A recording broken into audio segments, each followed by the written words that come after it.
여러분, 세상에서 가장 차가운 불길을 본 적이 있으십니까? 뜨겁게 타오르는 불보다 더 무섭고 시린 것. 그것은 바로 사람의 지독한 냉대 속에서 평생을 얼어붙은 채 죽어간 한 여인의 한입니다.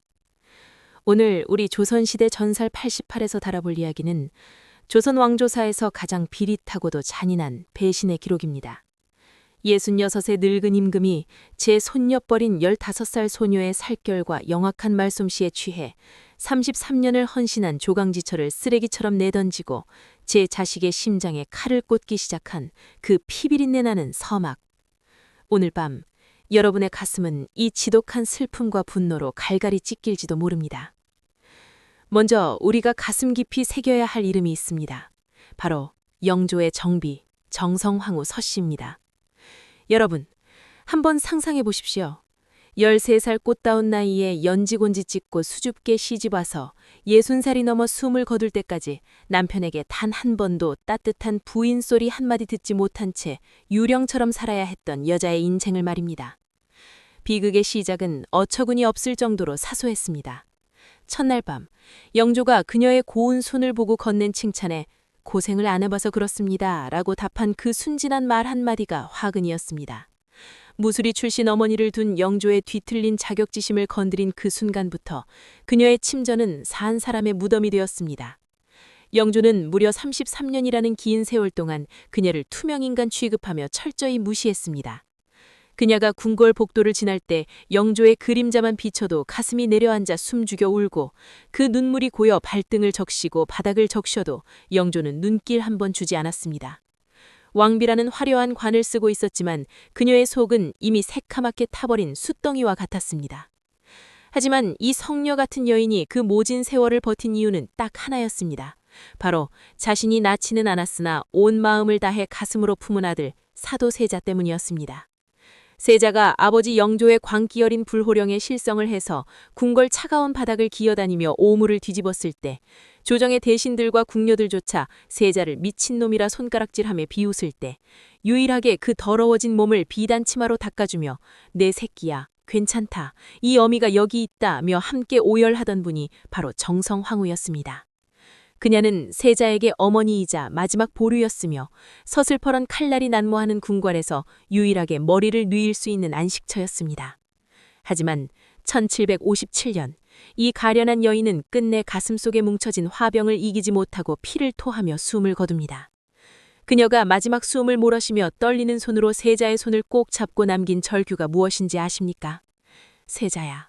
네 아버지를 절대 원망하지 마라. 내가 죽어서라도 귀신이 되어 너를 지켜주마. 이것은 단순한 유언이 아니라 자식을 위해 제 영혼을 악마에게라도 팔겠다는 어미의 마지막 피맺힌 맹세이자 절규였습니다. 그런데 여러분, 정말 소름 끼치는 것은 정성황후의 시신이 채 10기도 전의 일입니다. 영조가 무엇을 했는지 아십니까? 아내의 상복도 채 벗지 않은 상태에서 조선 팔도에 금혼령을 내리고 새 장가를 들겠다고 만천하에 공포합니다. 66의 늙은 왕이 간택한 상대는 이제 겨우 젖비린내가 가시지 않은 15살의 소녀 정순황후였습니다. 오늘날로 치면 손주 재롱을 볼 할아버지가 중학생 아이를 침실로 불러들인 셈입니다. 이 회개하고 기괴한 광경을 지켜보던 어린 새손의 마음은 어떠했겠습니까? 할머니라고 부르기에도 민망한 자기보다 겨우 몇 살 위인 소녀가 죽은 할머니의 자리를 꿰차고 앉아 할아버지의 총애를 받는 모습을 보며 어린 산이는 본능적으로 소름 끼치는 공포를 느꼈습니다. 아, 이제 우리 아바님을 지켜줄 따뜻한 방패는 사라졌구나. 이제 아바님은 저 차가운 권력의 칼날 아래 죽겠구나. 새로 들어온 정순황후는 정성황후와는 정반대의 여인이었습니다.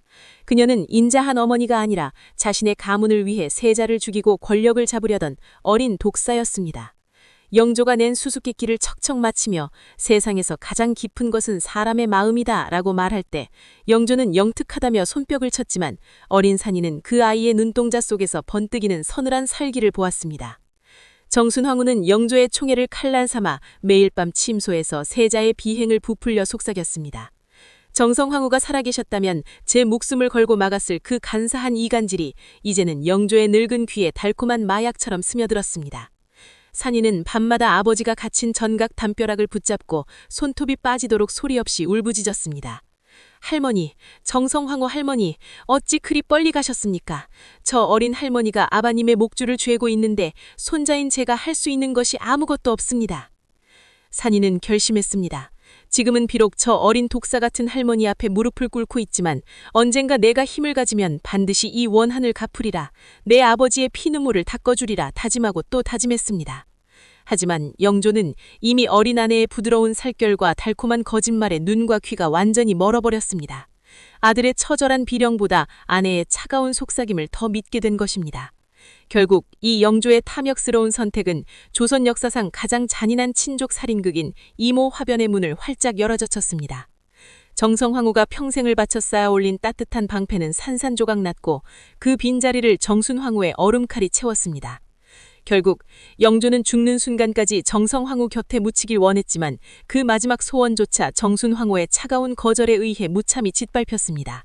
살아서도 죽어서도 남편의 곁에 가지 못한 비운의 조강지처, 아버지가 굶어 죽어가는 것을 지켜보야 했던 세손, 그리고 욕망에 눈먼 비정한 늙은 왕.